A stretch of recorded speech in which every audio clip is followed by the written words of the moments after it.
guys, it's your boy. Welcome back to another video. Today we are going to be ranking every single movie that I saw in the month of April. I feel like April this year was a really good month for movies. I feel like there was a lot of like sleeper picks. I think that there were some movies that were expected to be good that really lived up to expectations. So we're gonna dive right into this.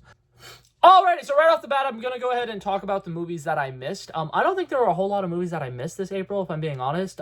So the one really big one, I believe The First Omen. A lot of people were saying that that movie was really, really good. Me personally, I'm not really into like the nun horror stuff. Like I'm starting to get into horror movies, but I don't think I will ever be the kind of person who will enjoy like the religious stuff where like they need to get an exorcist or there's a nun involved or there's something to do with like the Holy Church. Those types of movies just aren't for me. And I watched The Immaculate One with Sydney Sweeney last month, and I feel like I've done it enough nun movies for the next like 3 months. So when this one eventually goes on to streaming or I can get it on DVD or something, I'll watch it then. But I was not necessarily wanting to go see it in theaters. And then I think that the only other one that's kind of like a big movie that I missed was the Weird Sasquatch movie that came out. It wasn't in theaters near me, and even if it was, I probably would not have watched it. But that being said, we're gonna go ahead and dive into the movies that I did see. Alrighty, so coming in 8th place and in dead last, we got Rebel Moon Part 2, The Scargiver. Overall, I was not a really big fan of this movie. I've already made a video where I kind of like explained everything that I really strongly disliked about it. But I think that at the end of the day, it just comes down to the fact that the first like 30 minutes of this movie feels like it's just rehashing everything that we learned in the first movie. And this movie is just incredibly slow paced. And on top of that, it does a lot of just like straight up dialogue telling you every single thing that is going on in the movie. And it doesn't do a good job of like actually showing you the characters. It just tells you about the characters, which is really annoying. It's like almost like a storybook, how they'll be like, oh, this is the Knight of the Round Table, and he does this, and this is why you should like him. But they do that with every single character. Like, every single one of them. There is literally a scene where they all sit down around a table, and they're like, you guys know, this is my backstory. And then we'll see, like, flashbacks for some of them, and then the others of them, we're just, like, hearing them say word for word what their entire characteristics are and what makes them the character that they are, but none of them actually like act as the characters that they're supposed to be, and none of them actually show us the kind of characters that they're supposed to be. And it's just painfully bad. It almost feels like they were just like, okay, we're gonna do like the read along for this film, like we're just gonna all sit down and we're gonna like read the script, and they never were like, okay, yeah, we're actually going to act the stuff out now. We're just going to, they basically are just like reading the lines. I feel like the acting performances in this movie are just all around not great. And I feel like the writing is all around not great. And I'm just not a fan of what Zack Snyder is doing with these movies. Coming in 7th place, we have the movie The Ministry for Ungentlemanly Warfare. Overall, I thought that this movie was a fun time in the theaters, and honestly, for the next like 3 movies, they're all really fun movies, and they're movies that I definitely enjoyed, but I just don't really see them being something I will ever revisit. I think that for the most part, they were like fun in the moment, but I probably will never think about them again after the next like 3 months.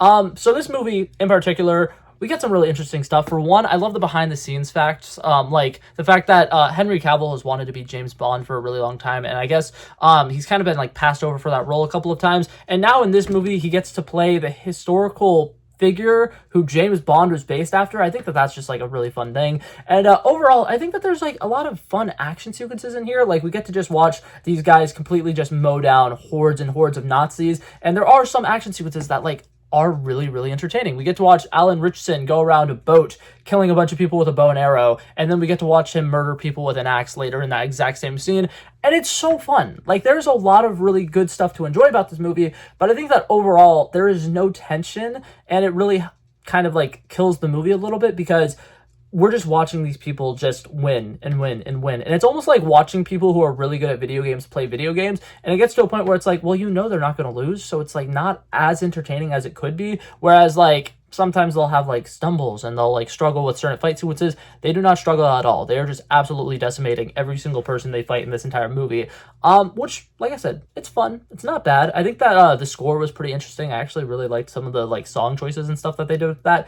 But that being said, if we're going to be talking about music, I think that Musica is a pretty good follow-up to that. Coming in 6th place, this is a fun little rom-com that just came out, I believe, on Amazon Prime. Really fun movie. Rudy Mancuso, somebody who is like a big internet personality for a really long time, came out and was like, you know what? he's been like in the public eye for a while with like TikTok, Vine, YouTube, all that stuff. And he's somebody who's very like musically inclined, and he's always been a really, really big fan of music. And he decided, you know what, I'm gonna write a full on script for a musical rom-com, and there's going to be a lot of fun choreography for it. He composed the entire soundtrack, which I thought was really, really good. Like, I think a lot of these songs worked really well for me. A lot of the musical numbers were really fun, and I like the fact that they kind of brought, like, street music to life. Like, if you've ever been in a big city, you'll typically see people who are, like, making a lot of music with, like, just, like, drums and, like, little paint buckets and stuff like that. You'll see people who are just, like, sweeping to a beat and stuff like that. And as somebody who's a big fan of musical theater, I really, really liked the style of this movie. But at the end of the day, it's a rom-com. If you're into rom-coms, that's great. I am, for the most part, into rom-coms. And it was pretty straightforward. It's not something that, like I said, it's not something I'm going to be thinking about probably 3 or 4 months past now, but it was a fun thing to watch. And if you have Amazon Prime, you definitely should watch it because it was fun. It was entertaining. The chemistry between the main actor and actress was really good. And now they're dating in real life. Good for them. Alrighty, and apparently April was just a really good month for musical rom-coms. Coming in 5th place, we have the movie The Greatest Hits. This was a Hulu original rom-com, and I think that it was really, really fun. I think that Lucy Boynton did a really good job playing this main character, and I really like the fact that they had some fun sci-fi elements in here with her traveling back in time. Whenever she listened to a certain song, the music would literally take her back to the moment where she listened to that song for the first time with her significant other, and it was a really, really cool concept that I think they dove into really well, and it has one of my favorite tropes in, you know, romance movies, which is this person and that person are both going through a lot of trauma. They go to a support group and then they fall in love, and that's perfect. It's beautiful. I really like the way that they did this entire film, and something that I really like about this movie as well is we're showing a lot of stuff with the past boyfriend and her past relationship, and they have really good chemistry there, and you're kind of like starting to see like little like threads to like why their relationship wasn't perfect and how like it wasn't the healthiest of relationships for her. And then you can see the new relationship that she's starting to find with this new guy, Justin, who she just met at the support group. And they both are going through a lot of loss, and they're both trying to like get over certain things that have happened in the past, and they're trying to mourn their loved ones.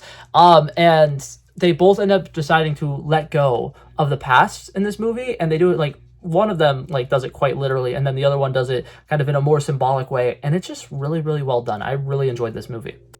Okay, but like I said, April is a great month for movies. Coming in 4th place, we have the movie Abigail, and listen, I am ranking these movies based off of like overall quality, like the direction, the acting, the like behind the scenes stuff, the score, the storytelling, all of that stuff. So I could not, you know, against my better judgment, I could not put this higher up on my list, but I will say, if I was ranking them on my personal enjoyment, this would probably be number 1 or number 2 on this list. This movie is just so ridiculously fun and over the top. And something that I like about this movie is it does something that I feel like every single horror movie that has came out this month has had a problem with.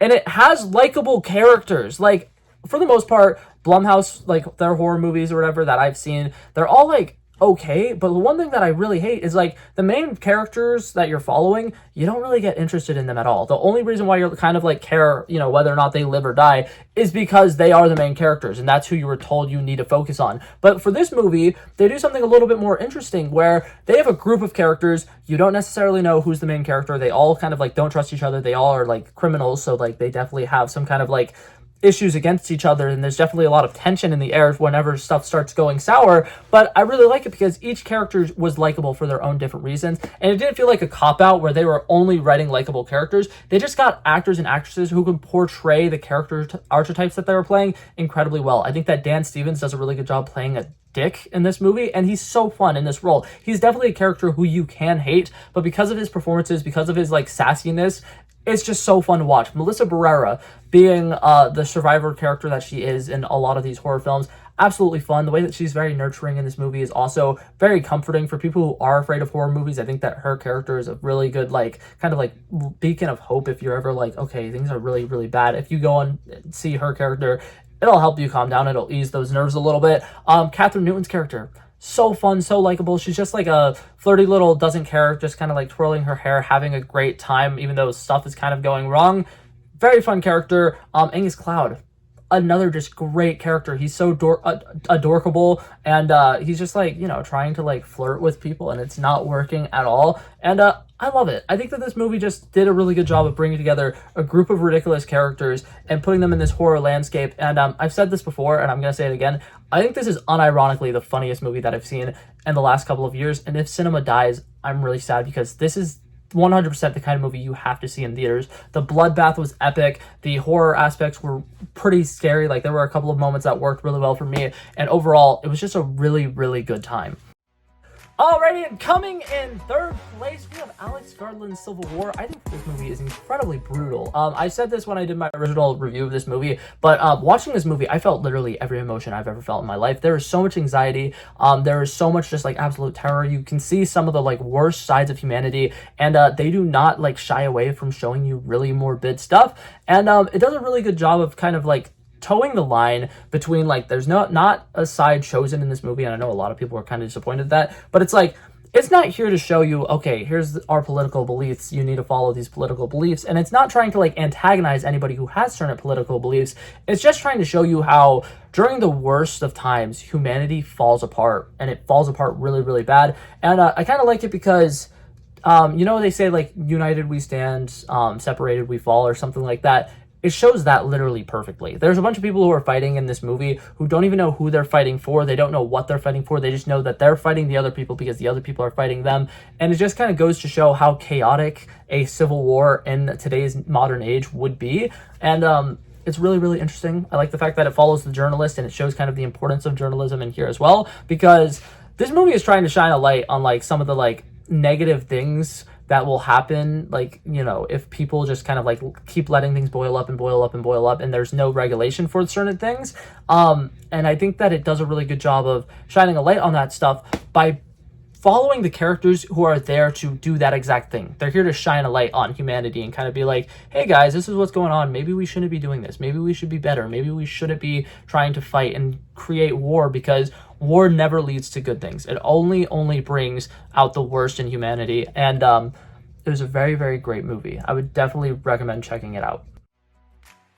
Coming in second place, we have another movie that was just absolutely insanely good. We had the movie Monkey Man. This movie was written, directed, and starred Dev Patel, and you can just feel just his entire energy and personality and all of his charisma and everything that he has to give, he put into this movie. This is an incredibly, incredibly great movie. And I think that something that I like about this movie is every once in a while you'll see like a short film that is like some like college student's like passion project, and you can tell watching the film that like they've been working on this for years and years and years, and they have wanted to tell this story for a really long time. And because of it, it's like, it's just so heartfelt. It's very passionate, and it's just an incredibly, incredibly cinematic experience. And The Monkey Man was absolutely perfect for that. I think that overall, the action sequences that you're going to see this movie for, pretty freaking fantastic. I think that there are some really epic fight sequences.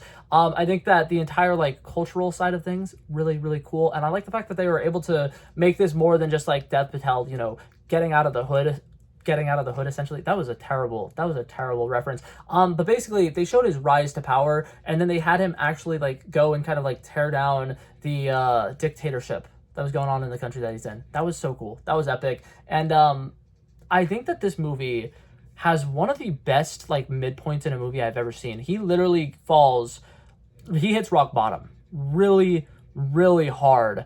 And the way that he comes back from it, really glorious. And I really, really liked a lot of the stuff with this movie.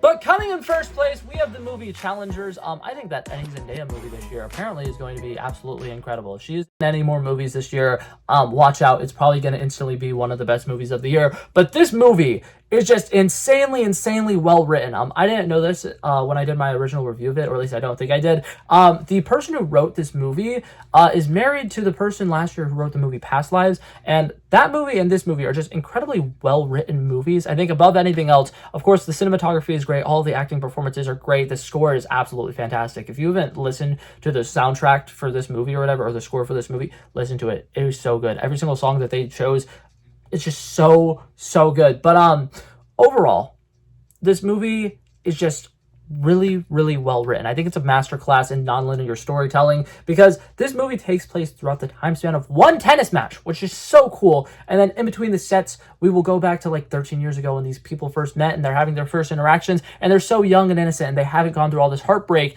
And then we'll cut back to the tennis match. And then like we'll slowly see like these people playing tennis, how like intense they go with each other, seeing some of them get the upper hand whenever like in the past they were kind of getting the upper hand. And it's really, really interesting the way that they were able to tell this story so coherently. This movie has like so many different parts that take place in so many different time periods, and they keep switching back and forth and back and forth and back and forth, and it doesn't feel like whiplash at all. Everything flows so smoothly and so incredibly well, and I absolutely love it. And it just does such a great job showcasing the intimacy of the sport of tennis and just the passion that these athletes have for the sport that they're playing. I absolutely love this movie. If you haven't seen it, you should definitely go check it out. Alrighty, but that being said, that was it for this video, guys. Thank you guys so much for coming by and checking out this rating. If you guys want to go ahead and leave your ratings down below, I love discussing movies and I love having these conversations. And on top of that, I also would love to see if there's any movies that I missed in the month of April that you guys saw that you guys were like, this was really, really good. Please feel free to let me know. But that being said, I'm going to go ahead and head out now. So peace out. Bow. Bow, bow. Back at it again, but that's a relevant flow. So smooth, they calling me Mr. Elegant. Like an elephant, I got a long nose. Like a president, I've got a few hoes. Swift with a stutter, I'm smooth like butter. Don't see it coming when I slip undercover. Like a big dog, but I don't bite. I'm still a big broad, I'd win that fight. Come match you and I knock out your lights.